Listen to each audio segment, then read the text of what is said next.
I'll echo that thank you to everyone for joining us tonight for this special event for Feminist Book Week, the first Feminist Book Week to ever be held in Australia, co-hosted by Ywca Australia and the Stella Prize.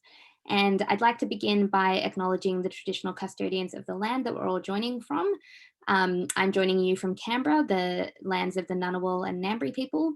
Jess is coming to us from the lands of the Gadigal people of the Eora Nation, and YWCA's head office is on Wurundjeri land. And I think given this is an event for Feminist Book Week in particular, it's really important to recognise and acknowledge the long tradition of storytelling and the really important and rich history and culture we have of telling and sharing stories on this land, and the vast contributions of First Nations Australians to that tradition in leading that path. I'd also like to just run through a quick bit of housekeeping before we kick off too much further. For those of you that are familiar with Jess's incredible book, there are a lot of strong themes, and we completely understand that at any point it might be better for you to maybe step away from the computer for a while, to leave if you need to. Please feel free to do that at any point. We do also encourage you to seek help if you do need it, and I can post some numbers to services that you can use if you would like that to be available to you. And just echoing my acknowledgement of country, I always really like how in these online events now we can also hear where everyone is joining us from. So if you want to pop in the chat the traditional custodians of the land that you're joining from, I think that would be really nice as well. And I am going to read out the very illustrious and incredible bio that Jess has supplied, because sometimes I think there's no way to do justice to someone's experience other than telling it like they told it.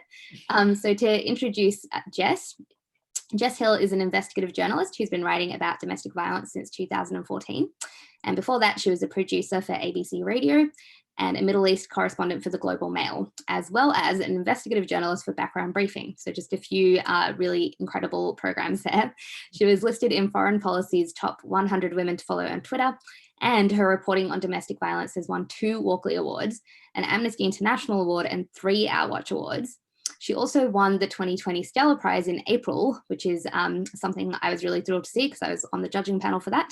And See What You Made Me Do, which is her incredible book, has been published in the UK and US, with Jess undertaking further research and reporting to contextualise the work for international readers and policymakers. The book is also being adapted into a 3-part series by Northern Pictures for SBS, which is incredible, and that's due to air next year. And she's working on an audio documentary series on intimate partner violence with the Victorian Women's Trust. So we've got a real expert on our hands today, and I'm really looking forward to digging into this book. Just a little bit of context on me for you. My name is Zoya Patel. I'm also an author. My book, No Country Woman, was published in 2018, and I write a lot about race and religion and feminism.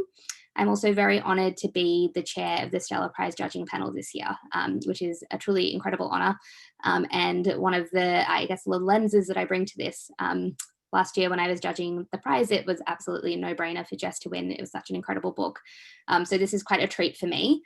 I'm going to try not to hog all the question time and make sure that I leave some for you guys to ask questions as well. So at any point, if you want to mention a question, please pop it into the Q&A function and we'll get to it throughout the conversation, and I'll also keep some time at the end. But now I'd like to just dive right in, Jess, and ask you probably the broadest question, which is, what actually led you to start writing about domestic violence in Australia and make that such a central part of your career? Well, thank you so much for that introduction, Zoya. That was really generous. And yeah, I sort of struggle hearing my bio. Anyway, but so so what led to me writing about gendered violence? Well, I guess oh no, you can't have that phone. Sorry. I'm sorry, guys. Really starting it right now. Thanks. Sorry, that's my partner asking for my phone, which the computer is now toggled to, so that can't be done. I guess I started writing about gendered violence because, well, largely because I was asked to.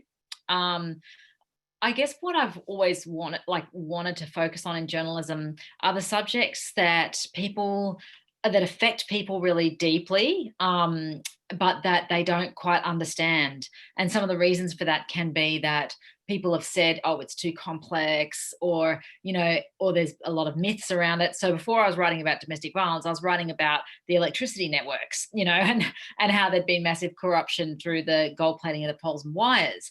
And where I came from writing about that to domestic abuse was sort of a very similar approach, which is like, let's demystify what this is about. And I guess I got hooked on it when I made the leap from understanding domestic abuse as a series of incidents to understanding it as a system of power and control. And that's when I realized, A, how little I'd understood about it or even given thought to, and B, just how much was in this for everybody, regardless of whether they had like literally experienced domestic abuse or not.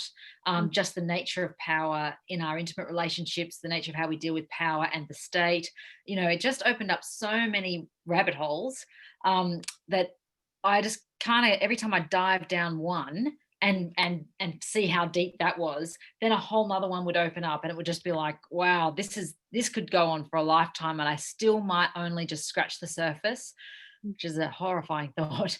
But and so then I think I just kept on writing about it because, when you look at the statistics, like 3 million adults, probably as many as like several 100,000 children in Australia have experienced domestic abuse. It's one of the least understood phenomenons that we have. I just thought that can't stand. You can't have almost 4 million people in Australia experiencing something that people get so badly wrong that these people end up feeling really isolated. And what I wanted to do with the book, I was thinking about this the other day, was I wanted to, probably very much at my own expense of my health and other things, I wanted to write every sentence so that someone reading it, especially if they were a victim survivor, could feel like I had spent the time to polish every word, that they were worth that amount of time, that it wasn't good enough just to sort of write about ideas that were compelling, but kind of just, getting it out, or in an academic way, that we needed to like make this kind of a beautiful thing for people to read. That was really important for me. I find that so interesting that you put it that way, because as you were saying that, I wanted to say, well, you absolutely did that. And I was actually thinking to myself, it's a literary work. It's not a straightforward book in the sense that it's not academic only, it's not nonfiction only, it's not only investigative. There's elements of all of those things, but it also wraps up this kind of really nuanced analysis from you, and your voice is quite a big part of that. I'm curious though, because it is the kind of subject matter that obviously requires a lot of, really interrogating your ethics as a writer, really approaching it with a lot of nuance. How did you find balancing, I guess, yourself as a writer and your emotional response to the subject matter with doing justice to both the people that you interview and also the message that you were trying to encapsulate, or at least the questions that you were trying to ask? With enormous effort. And I think a kind of effort that had my brain engaged like 24/7, and it was in that way very hard to keep up any kind of social life. I mean, having a baby halfway through does force you to take time outs. And I ended up only being able to write when she was asleep, for quite a few months. But I think that, so for me, the people that I was interviewing, their dignity was paramount. And that didn't matter whether it was a victim survivor or whether it was a perpetrator. But also making sure that I could get as much of a handle on these stories, and taking into account the common sort of things that can bedevil, either side, and certainly with perpetrators, the likelihood that they may be minimizing, etc. And with victim survivors, not wanting to, I guess, not wanting to replicate what is kind of being called trauma porn at the moment, especially when it came to, First Nations women. A story that actually didn't end up making it into the Australian version, but did make it into the international editions. Had to be removed for security reasons, but was able to be put back in later. I really wanted to centre at the front of the Indigenous chapter a woman who was like had gone through unbelievable coercive control, but whose strategic genius in responding to it was some of the just most incredible sort of resistance that I'd ever heard to any kind of crime, but also what she then developed out of that in terms of like post-traumatic growth and the power that had come through her through that experience. That's what I wanted to center. It was such a shame when we had to lose that story, because I didn't want to start off with like, it's terrible, Indigenous women are 35 times more likely to be hospitalized, and having everyone feel like, oh, this is awful, because actually throughout the history of colonization, First Nations women have been incredibly resourceful and have resisted, the sexual abuse and violence from colonizers, sexual abuse and violence, unfortunately, from some of their own men, but this has been a constant for the last 230 years. So every time I was talking to somebody and writing their story with them, which was very much a close collaboration, and was never a sense that the person I was writing about was being written about without their participation. They always had last say over the draft, all the rest of it. But whenever I was doing it, I was just, how can I give this person the most dignity? How can I bring out their own expertise based on not only what's happened to them, in terms of their abuse, but in terms of their background? What can they offer here? What can we feel from them that's not just their abuse and not just them being color in a story? So that was sort of my ethic around it. For me personally, I was kind of filled with rage, a few different emotions, rage, grief, sorrow, all that stuff, and especially it was very much coming into my own personal relationship. Especially when you're studying the patriarchy, like all day long, history of patriarchy, the whole bit, and then you're also looking at what is the worst lengths of that, what that entitlement can do, especially when it's sort of paired with toxic shame or a history of trauma and grief with men.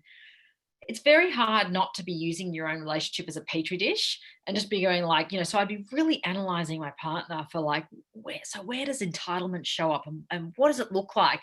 And how do I feel when he does it? And how can we ameliorate it? And poor guy, like he literally was my little test dummy for ages. But he also, because my partner's a psychotherapist, he was also my intellectual sounding board. So just as I was like heaping the pressure on him, in terms of like rejecting the patriarchy, I was also able to really talk to him about how do we come at, the issue of perpetrators or the men who use violence or whatever term you want to use. Because to start with, was quite happy with the explanation that they just do it for power and control, or because they want the privileges, etc. And to be honest, when you're only speaking to victim survivors, you're getting just the worst stuff, right? Most of the time you're just getting what's happened, which is just utterly devastating. You want to kick a lot of these guys off a cliff. Like, honestly, you're just so angry, especially when there's children involved. But just as when I've spoken to women from the domestic violence sector who've ended up working with perpetrators as well, when I started to think about these guys as men with internal worlds who are brothers and fathers, etc., David really kind of urged me to write in a way that would speak to them, not in a way that would excuse them or exonerate them, or, not explanation as a way to say, well, it wasn't his fault because he had all these other things going on, but as a way to say, like, let's actually look at why they're doing it, because actually just doing it for power and control doesn't really explain what an actual three-dimensional human does things for.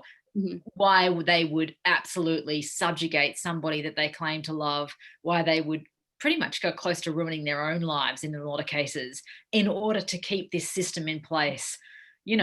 Sure, they might get housework and privileges for a while, but actually, like, what, you're not getting anywhere near the privilege of someone who's able to connect intimately with their partner.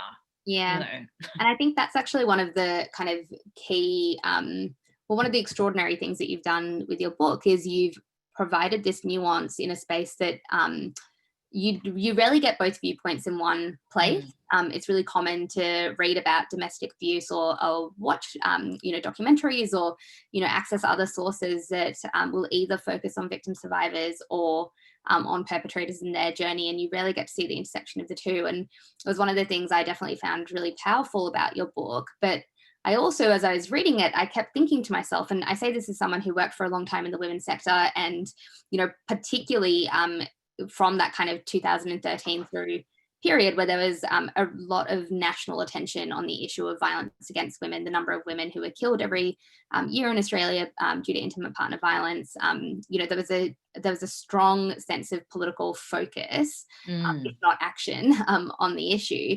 So as I was reading your book, I kept thinking, well, this is very brave, because you're actually taking a position that could be automatically the source of a lot of tension for feminists and feminist scholars, and also could be used by people who try and kind of spuriously reject the notion that violence against women is even an issue. So you've got these two kind of opposing forces, and you're actually striking a very balanced and nuanced view in between. It's the first time, Jess, that I've ever read something about the issue that resonated with me, where I was like, yes, because one of your key points is it isn't just about power and control, and it isn't just about gender, but the two things do come together. There's a need for that kind of complexity to be part of the approach to prevention, and also to punishment and consequences for the action. So did you have that trepidation, or were you coming in as a journalist going, nah, just got to write the truth? I wish I was just coming in going, I've just got to write the truth, and who cares about the consequences? No, I was shit scared. I was absolutely in knots for years. And I especially, you described the potential outcomes so well, and they were all up in my head. Now, that fear was actually a really good motivating force. And actually, being on Twitter and being able to observe conversations from people in the sector, from academics, etc., tossing all this stuff around, it was very interesting to see, I could kind of get ahead of where people might kind of go, no way, she's just written herself off because she said this or that. It was a real education. And that's not to say that I was censoring myself or writing it to please other people, but learning, because these people aren't just saying it for no good reason. These people have these concerns for good reasons. So when I was writing the shame chapter and really looking at this notion of humiliated fury in perpetrators, and looking at what is shame, how does it sort of turn toxic, and what happens when it combines with entitlement. But what was really important at the same time as looking at also what does patriarchy do to boys and men, etc. And at the same time as laying out, I guess, what some people might see as a sympathetic sort of analysis, was at the end, there was a great quote from Laurie Penny that was just something along the lines of, just seeing so many women who have dedicated their lives to trying to fix these guys. It's not up to women to fix these guys, it's up to men to fix themselves. And so I think the fact that I took such a long time to write this book meant that every time I'd sort of some new idea would catch my eye, and it'd be oh, fancy, I'm going to go and have a look at this. And then, you get quite head up, you sort of especially when it's something that's not being talked about much, sort of great, we're going to bring this out.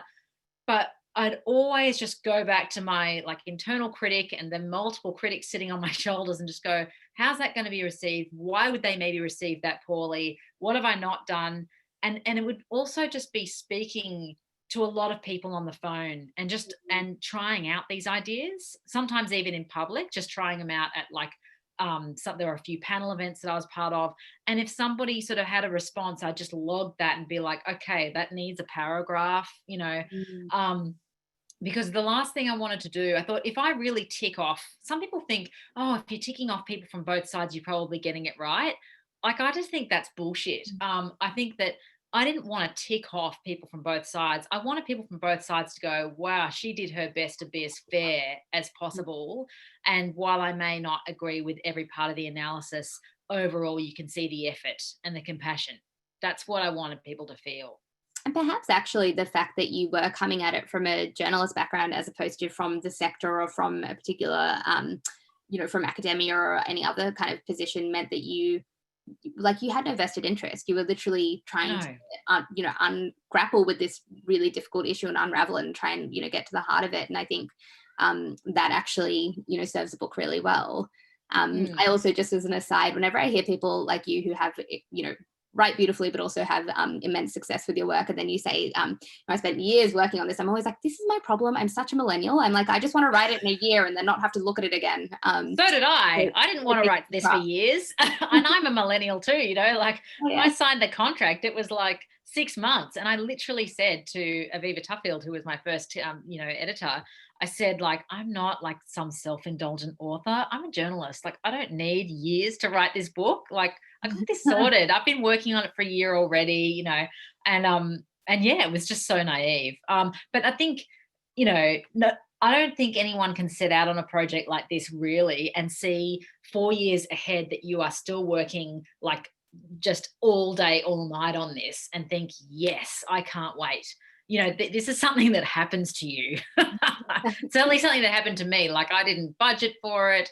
I did not plan for it. And by the end, it was like, if I don't finish this, I'm going to end up with a broken marriage. I'm not going to have any friends, like it just had to finish. And there's so many things that I didn't, include. The child protection angle of this story is pretty much, aside from the family court chapter, is pretty much absent. I was really sad to not go there, but by the time I spent 7 months writing just the Indigenous chapter, the idea that I would add something more was just like impossible, And it's a small book. No, it's not a small book. And I had to cut a lot out of it. And I also thought, actually, this is not a stone tablet that I'm bringing down from the mountain. This is just, a conversation starter. And that was one of the best things that, someone said to me. It was just like, this is not the only piece of writing that you're going to do on this subject. So just do what you think nobody has done much of before. Don't like sort of reinvent the wheel. And then what you don't include, write about that later. Yeah, that's a really, really sage piece of advice, because there is this kind of desire to get it all right the first time around, just in case you never get a chance again, when in reality now you're probably going to spend, you've already spent the year after the book came out and probably the year before the book came out, because it usually takes that long once you, file it, still writing about domestic violence. So, no end in sight.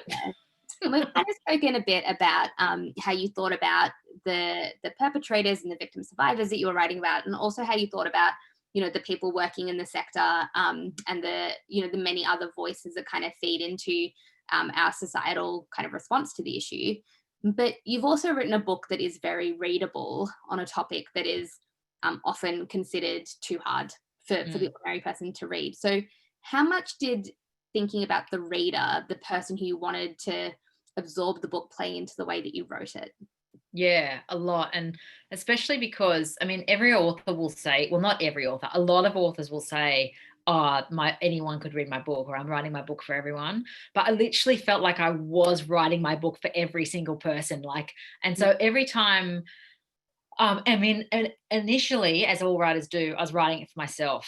And in that way, what I mean is that, after you spend a long time reading this material, you start to get a sense for what is still interesting, what's just a slightly different take on something that's going to keep someone moving through those few paragraphs, that otherwise, if you kind of just roll out a bit of the tired old stuff, they're just going to go put the brakes on, put the book down, maybe not pick it up again.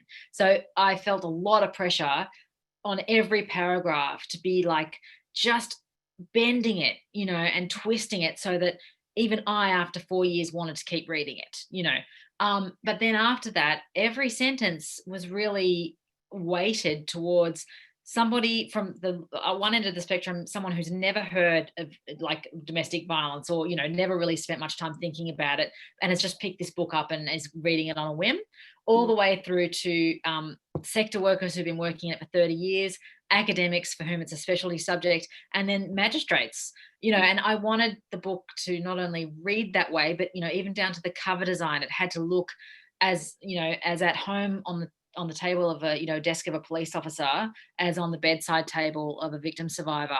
And in that way, it was very important. And I've been encountering this with international editions, that the imagery was not triggering.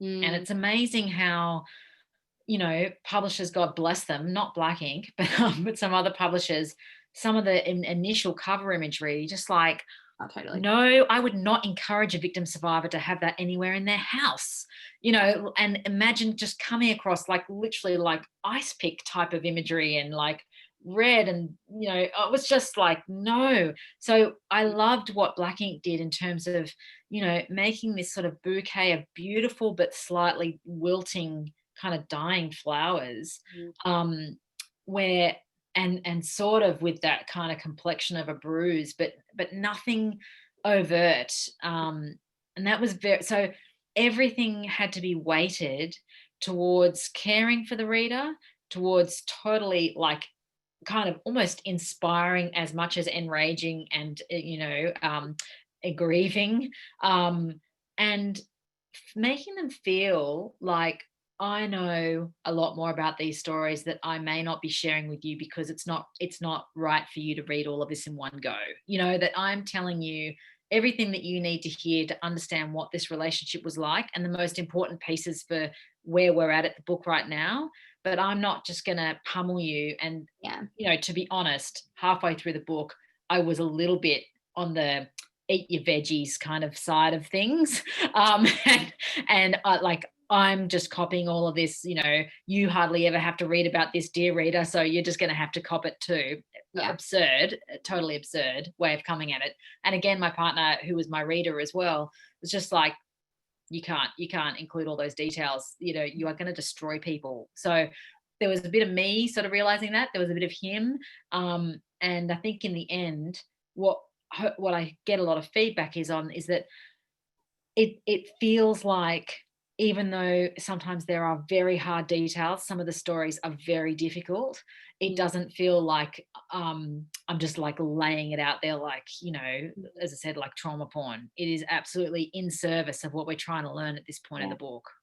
I find that interesting because I was actually going to bring this trauma porn question up again. So you've raised it beautifully, because there was this kind of, there's often this feeling with really difficult problems that we have socially, where you worry when you are, you know, advocating for them, or when you're deeply interested in them and you want to kind of keep attention on them, that you will run out of steam in terms of the amount of public willingness and appetite for the story, right? And definitely when I worked in the women's sector, we would get to this point where we'd be like, how much can we talk about this issue without people kind of becoming somewhat desensitized to it, or no longer seeing it as the pressing, urgent issue it really is.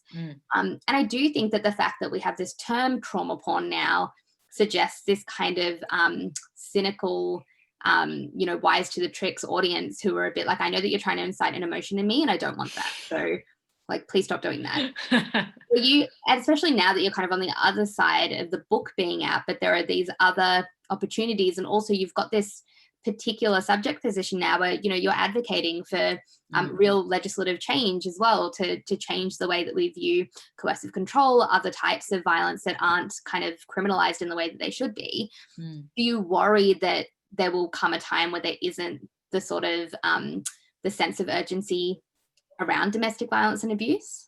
Yeah, always. In fact, the reason why I agreed to a 6-month contract is because, you know, at the start of 2016, I thought, we've had Rosie Batty Australian of the Year 2015, phenomenal work on her part and phenomenal media coverage. There was still some energy in that, but it was flagging. And I just thought, if I take longer, no one's going to read it. It's just going to be over by the time I release it. But in fact, what happened was that it sort of kept bubbling away to a certain extent, because the awakening that Australia underwent in 2014, 2015 was so gigantic, and was already building on the awakenings around child sexual abuse and the Royal Commission into that. You know, there's just been such an awakening around trauma in Australia, and down to, you know, First Nations, colonisation. It's been quite an intense few years. But what's interesting is that the interest has always just, it's like the ground is sodden, and it's like the rains keep coming, and there's just always a level of water that's there. And what I found is that when I released the book, what people were saying is actually this is a really good time because we've come to the end of what started in 2014, 2015. That discussion sort of came to a bit of a point where there wasn't much more room to move with it, which is very, very, very victim focused, very focused on changing behaviors, changing attitudes. And then I think when my book arrived, it was like, not that I was taking the focus off victim survivors for 1 minute, but it just opened up a whole nother thing. I think especially opened up the conversation around men or around, perpetrators. And I think in doing that and various other sort of fronts it was opening up, around family court, around even children, things like that. Everybody had their various interests that they picked from the book. It sort of just opened up all this new discussion, and I think it reinvigorated the movement. And just as, Rosie Batty, though she's not the only advocate, she certainly was the most platformed for a long time. She had to step back because of the way that she was trolled relentlessly by Mark Latham and a bunch of other acolytes. And also just because she'd not ever had time to grieve properly, and she'd just taken this enormous role on, enormous responsibility.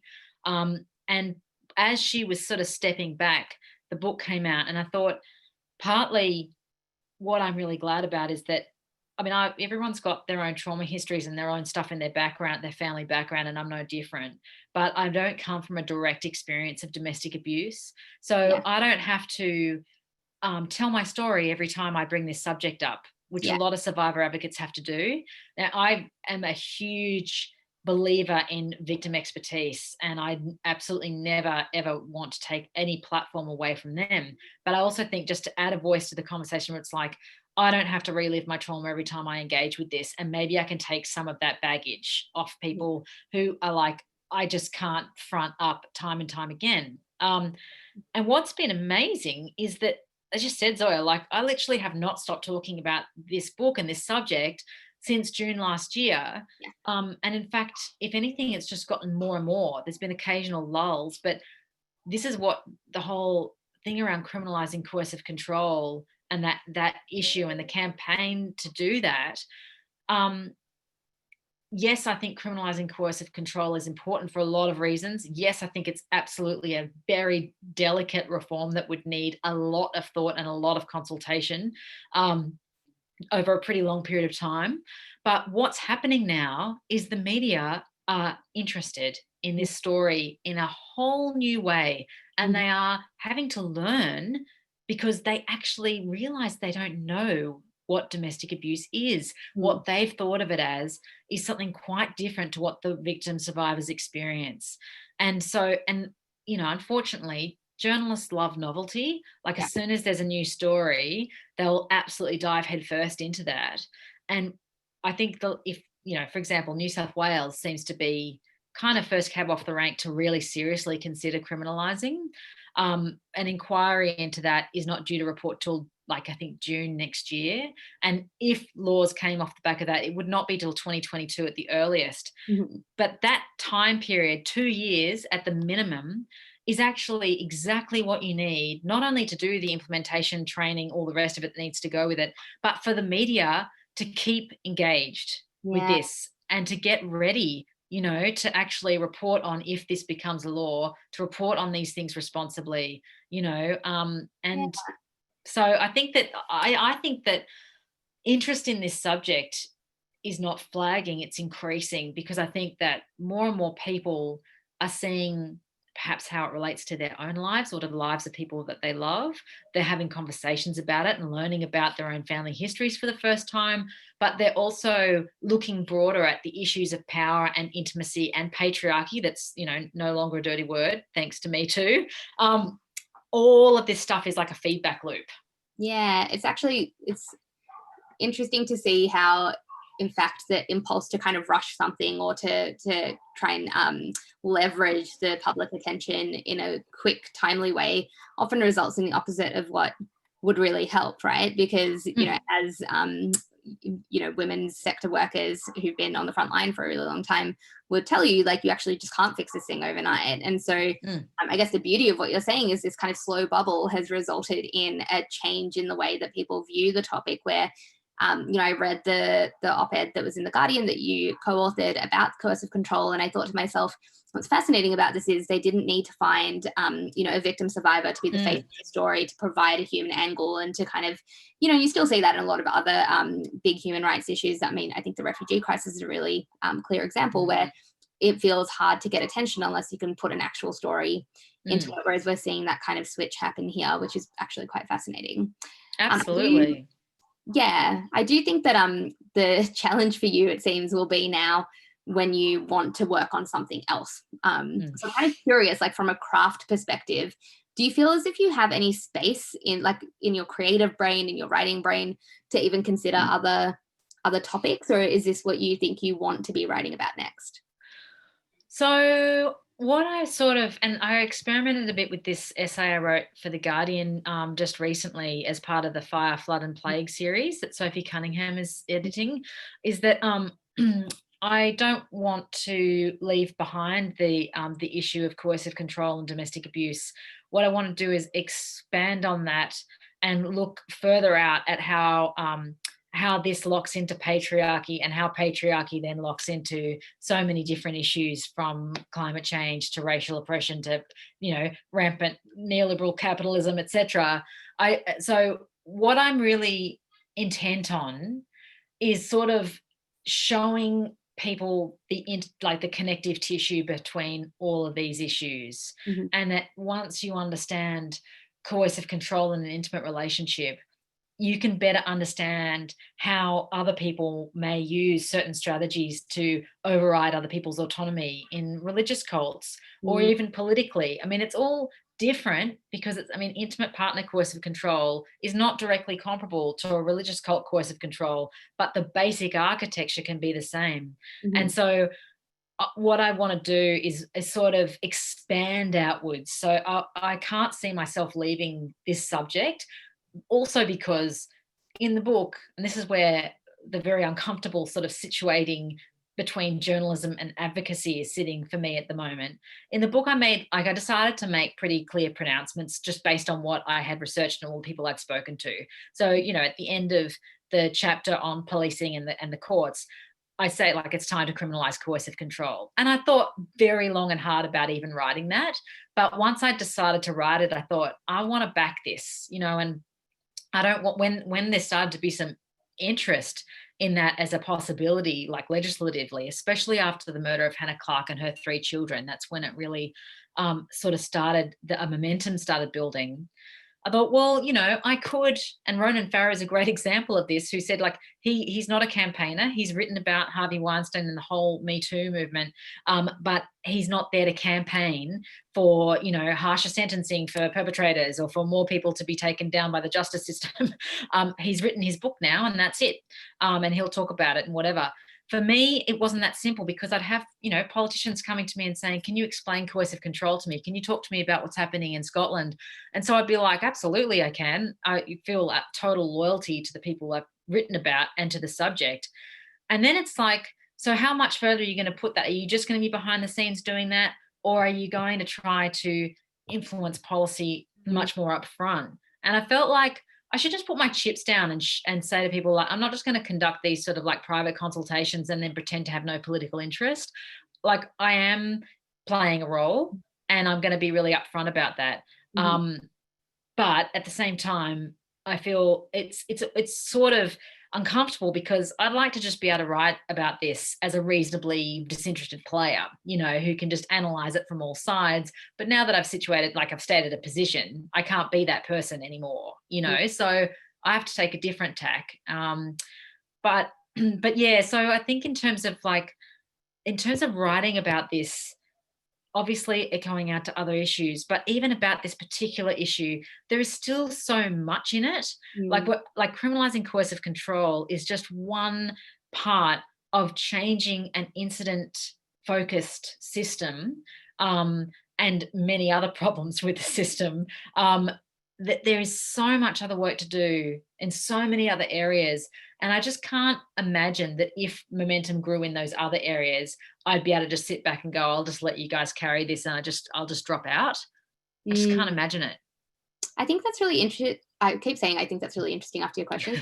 Keep raising really interesting points. I feel that what that says to me though is that there's this kind of this like line that you have to toe sometimes as a writer, where it's kind of between being the writer and being a different kind of spokesperson, where it's not about your writing being the driver. It starts becoming about the subject matter becoming the driver, and that interplay between the two. I've always found that challenging because I want to write fiction and nonfiction, whereas it sounds to me as if you can't switch off the kind of interrogative part of your brain that wants to keep kind of, you know, figuring this out and delving deeper and unraveling it further. So Totally. do you ever wish that you could just kind of like take a step back and write about something really frivolous and, you know, unimportant? Yeah, the funny thing is that I actually thought, God, I should have just written a book about butterflies. And then my publisher, Blacking, just literally came out with a book on butterflies. I'm like, oh, I can't even do that now. You know, I just feel this is for me personally, and absolutely not a judgment call on anyone who writes frivolously or, you know, about wonderfully non-traumatic subjects, because obviously we need something to live for, and trauma writing is not the thing we're living for. But I just feel in 2020 that I don't have time to write frivolously. And you know, when you see things like, oh, we've only got 12 years to solve the climate crisis, or, you know, or the incredible like increase in domestic violence rates under COVID, or the threat of, you know, recession and what that's going to do. I just feel like I would love to have that second life. I mean, and I've really felt this way since I got into I was a travel writer. Like I had that other life. I wrote about Club Med, and I wrote about Palace hotels in Paris, and I had a bloody great life for a while there. And I actually ditched it because I was like, I'm getting soggy on perks. Can't believe I think that, because that is like it's like another lifetime ago now, thinking that way. But I thought I don't think this is what I was born to do, as much as it's enjoyable. And so I got into, you know, journalism, completely strangely going through the transcribing section of Radio Current Affairs, and then sort of working my way up. And ever since then, I've not been as easygoing a person. I've not had as much joy and just frivolous pleasure in my life. But I guess I just feel like, for these times, I'm just doing what I can to help people understand and to make them give them some access to optimism, not blind optimism and not blind hope, but a feeling of, through that understanding, what part I can play in sort of in being part of the change. Yeah, I think that's beautifully said.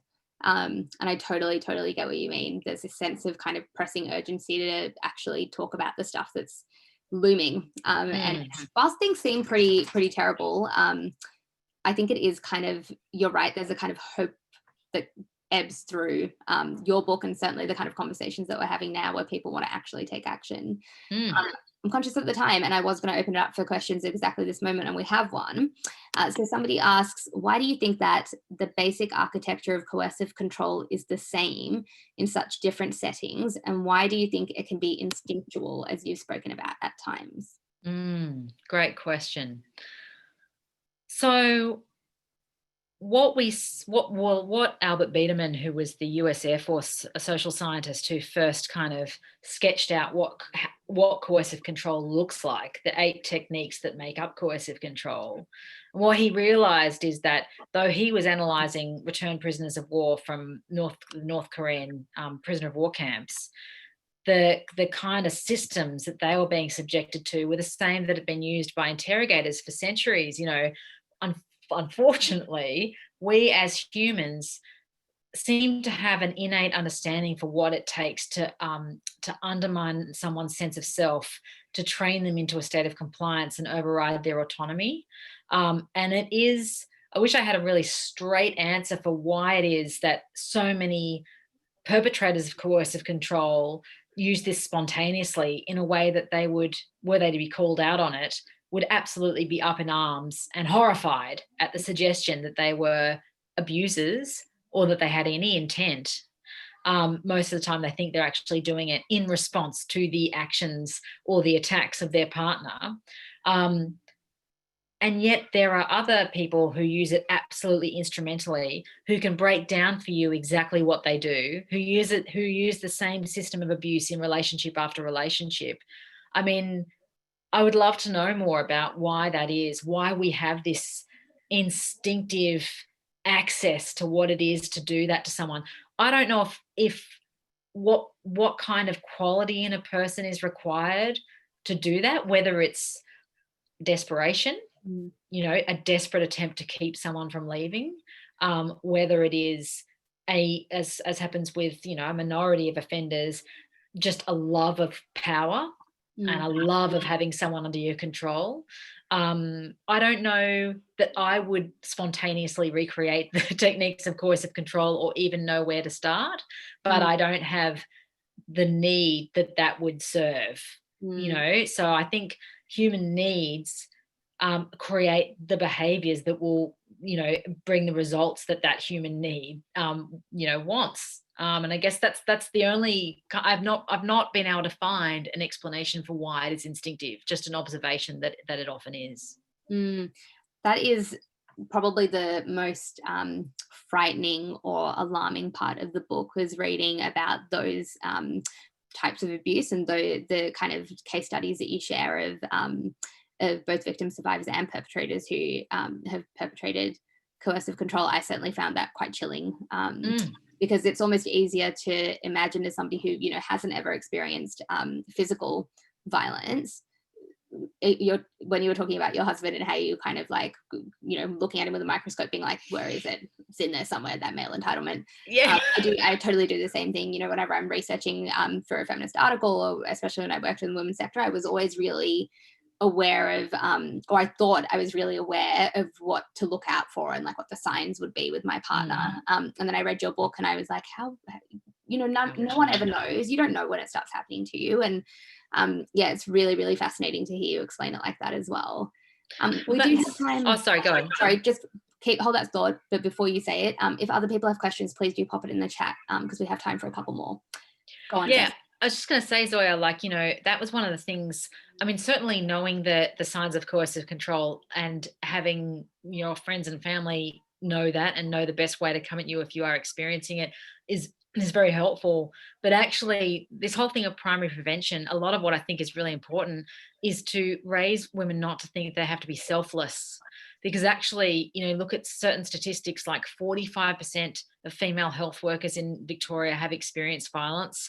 That basically what you see in a lot of these victim survivors is a sense that they will fix the person that they're with. They are uniquely strong enough to do that. They don't matter. And it's all about fixing the marriage, and it's all about fixing the person they love. But when all of that encroachment starts sort of cutting in on their autonomy, cutting in on their choices, etc., that they are willing to put that aside for the betterment of the children, of the husband, of the marriage. Really raising girls to have that deep sense of not just self-worth but boundaries is at least some part of I guess, I don't know, protection. But that said, there's so many savvy ways perpetrators can get to people who have even the best protections in place, and so there's just no guarantees. There's no guaranteed way to raise a girl that will make her inured to domestic abuse.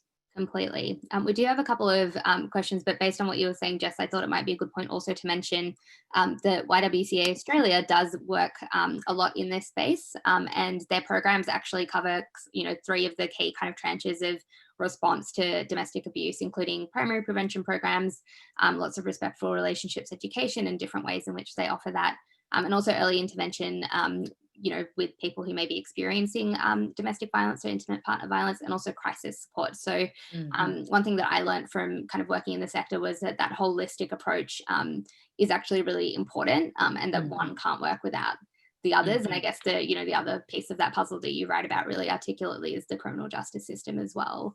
I do have a question here from Stace saying, fantastic session.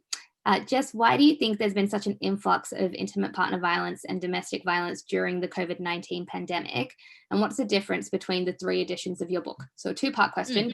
We'll do the first part. I didn't read that before I said it out loud. That's fine. Yeah, so, look, there's a lot of research going on about this at the moment. And obviously in areas where there has been more severe lockdowns, there's been a more severe response around domestic abuse. Having that isolation sort of set up for you as a perpetrator or as a person who is a coercive controller does sort of do the job for you. And it also enables a lot more to happen in private, away from, if you don't have family or friends even seeing the changes in you as a victim survivor. It's very difficult to even get any type of heads up about what's happening.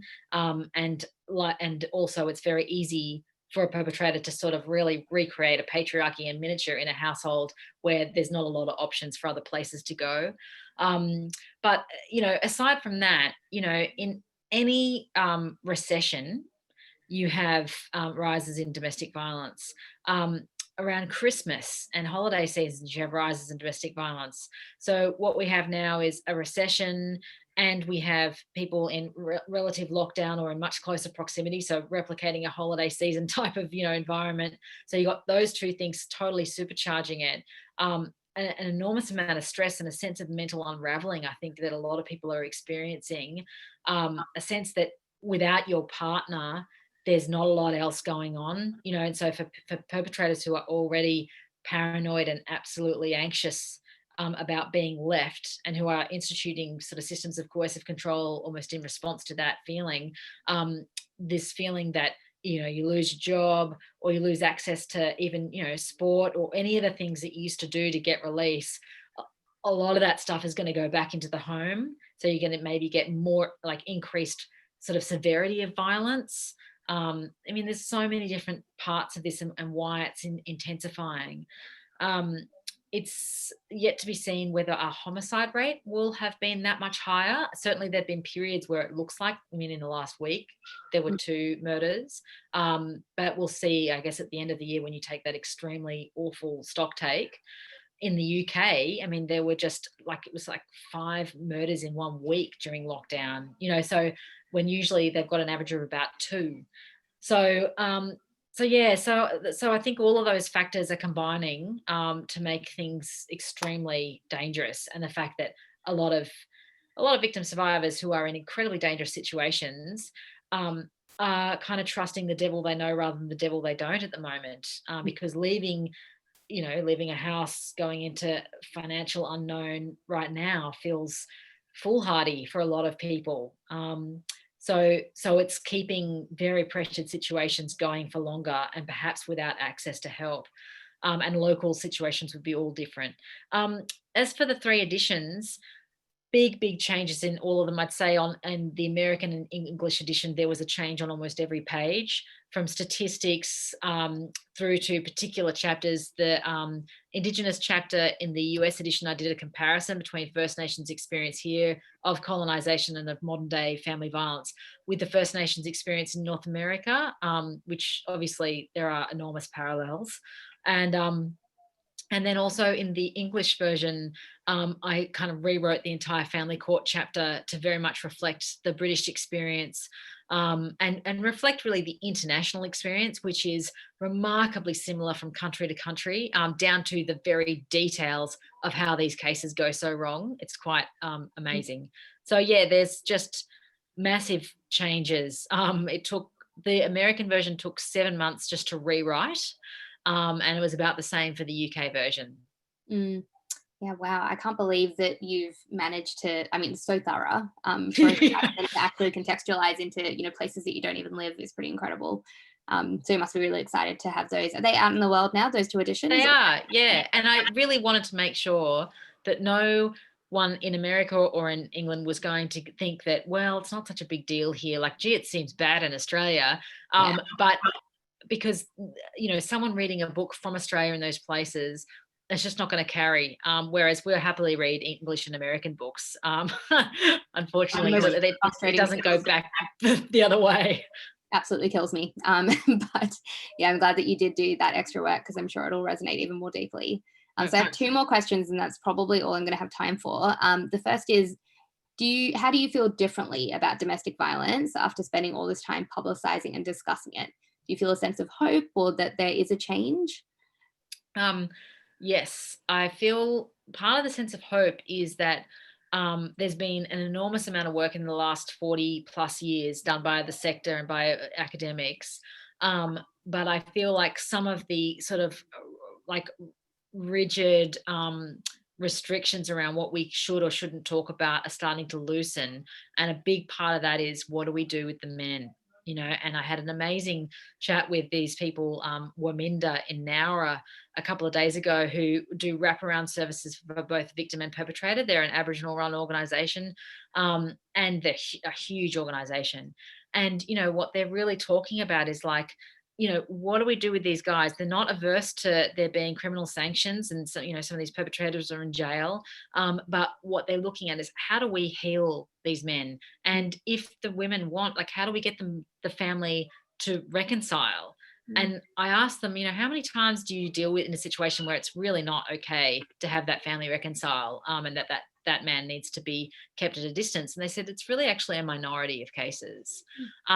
So, I just think that more, if we can get to a point where the women's sector feels like they are actually being properly funded and resourced, then hopefully we will also reach a point where there's not so much animosity towards funding programs for men, and where we can really start to see perpetrators as capable of reform, because men's behavior change programs is like the tiniest little drop in the ocean in terms of what a lot of these guys need. Some of them need rehab, some of them need grief counseling, some of them, unfortunately, very hardcore narcissistic sort of offenders probably do need to be in jail, and nothing else will stop them. But there are a suite of things that need to be looked at for a lot of these guys. And of course, like a 10-week program, 1 hour once a week, is probably not going to be enough for a lot of them. But that is going to require an enormous amount of government funding and support. And part of the very difficult conversation that needs to go on in the women's sector is, what do you think? Do we just believe that perpetrators can't be reformed, and once we secure one victim, they can just go off into the next woman and their kids? Or do we actually believe in trying to tackle that problem where it is and where it's continuing to be? Yeah, I think that's what I really was struck by with your book also, is that it isn't just about raising the problem, it's also about suggesting the solution. So there is actually potential for hope, if people can take action and governments can actually listen and respond. You also kind of answered one of the other questions from Billy, which is great, because we weren't going to have time for that when you mentioned the program. Did you say it was called Waminda? Yeah. Yeah, awesome. So you should look that up, Billy. And the final question, which we'll squeeze in, is that you mentioned you didn't have time, just a little question to squeeze in. You didn't have time to delve into child protection as much as you wanted to in the book. If you could suggest one change that's needed in the child protection system, what would it be? Well, I can certainly pass on what the workers at Waminda told me the other day, which is that at the moment, the whole thing around failure to protect, which is to judge the mother on whether she was able to protect the children from violence, and in which actually the perpetrator is often quite invisible, rather than stepping in and helping the mother secure the children from violence.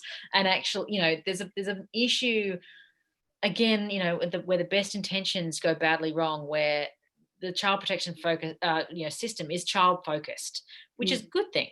But it's sort of, then once you look at the child, then you look at the nearest person to that child, which is often in these situations the mother.